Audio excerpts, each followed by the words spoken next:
Hi, I'm Tom. This is Lucy, and this is Kitty Help Desk.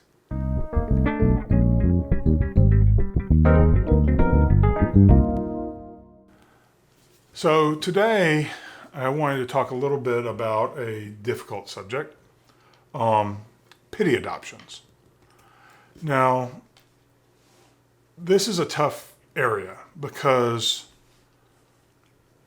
I totally understand the various sides, but I'd like to make my case for why it's very rarely a good idea to adopt a cat that you feel pity for. When you go to a rescue or to a shelter where the cats are in what I call cat jail, in their little cubicles or whatever, and they may be very nice, don't get me wrong. A lot of rescues and shelters have some very nice setups. They have a lot of problems to deal with, and those problems can really be helped by surfaces that are easy to clean, But when I see a cat in a cold enclosure, a lot of times they're made out of steel. A lot of times it's easy to feel sorry for them. And if that cat isn't particularly gregarious and is sort of hiding in the corner, is afraid, in some cases I get really sad when I see them sort of in their litter box, resting in the litter box, because I know where that behavior comes from. It comes from the scent of their waste really being reinforcing to them to make them feel better about being in this strange place. You see that happen a lot of times in pet stores. Petco kind of has like some cages out with cats that local rescues will bring in, and bringing them into that situation at the Petco with all those sounds and the cacophony of smells and all this stuff, it can be really disturbing to some individuals. So to see them in that situation, in many cases, these are older cats because kittens don't tend to react that way, but sometimes there are really shy kittens that people feel sorry for too. So I don't want to rule that out, but in a lot of cases, it's like older cats that just are kind of shut down. Maybe they're overwhelmed. Maybe they have some behavioral problems because they were mistreated in the past. Maybe they just really have had a rough go of things with moving around too much, because cats really get their sense of security from their territory. And if they don't have a stable territory, it's very hard for them to feel secure.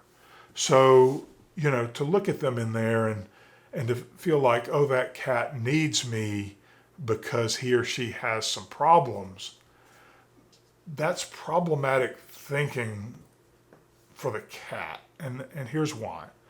Unless you are well equipped to deal with problem behaviors, it's best to adopt a cat that is responsive to you.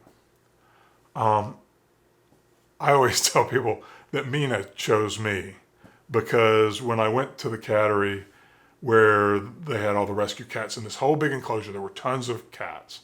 And she was the only one who came over to the door when I came to the door. And she stuck with me the whole time I was there. She just followed me around the whole time. So I always feel like she chose me, and I just, followed through on her choice. So I think that's a better situation, because that's a cat that's going to be more responsive to you moving forward. And you're not going to have these issues to deal with early on when you already have the issue of moving them into a new space and trying to figure out how to care for them, and sort of negotiating with them, trying to figure out what they like or dislike, and all of these things that are new with this relationship. On top of that, now you might have some behavior problems. In fact, there will be cats oftentimes at rescues that the staff knows that they have a behavior problem. Maybe they've been adopted out before and returned. Maybe they were picked up and maybe they were fostered for a while and they discovered that they had some issues. And some of those rescues will be very forthcoming about that. And some people's response is, again, oh, that cat needs me to help them. But I just warn you against pity adoptions, because it takes a tremendous amount of not just knowledge, although there is some knowledge, but just effort and time. And there's a lot of emotional, I don't want to say problems, but there's a lot of emotional wear and tear, okay, that goes into that process that can be really hard and can eventually sort of make you love the cat a little less because they're just so hard to deal with. And, then you feel guilty because you put in all this time and effort, and maybe it kind of hasn't had the effect right away. Maybe you've had to go out of your way to hire someone like me to come in and help you. And then all of this sort of adds up in your mind as, oh, this is a lot of trouble. When that could have been avoided to begin with by leaving those cats that have particular problems, leaving them to people who are good at solving those problems. Now, not every rescue has a program like this, but there's a Best Friends in Houston. I think it's Best Friends. I'll put it up here if that's incorrect. That has a whole Brady Cat program where they deal with training really insecure and frightened cats into kind of accepting more people of a greater variety. Now, you can't really train a cat to be more gregarious, and that's sort of a subject of another video that I'm going to do. But you can train them to accept a larger variety of people. And that makes a cat more adoptable. It also makes a cat more likely to succeed in a home where there's more than usually one person living there. Now, if you feel that you have the skills and the experience to deal with a cat that has some problem behaviors, then by all means, please adopt those cats.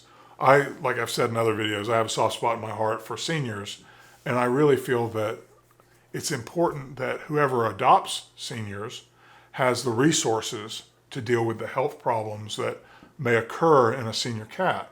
There are expenses that go along with that. If you're not prepared to deal with that, it's important not to adopt that cat. Same thing goes for behavior issues. If a cat has behaviors that are keeping them from being adopted by anyone else, then you need to be well equipped to deal with those behaviors. Otherwise, you may be unsuccessful, and that's going to be frustrating, and it may end up being a less than satisfactory relationship for both of you. So, thanks for watching. Please like and subscribe, and I'll see you next time. Thanks.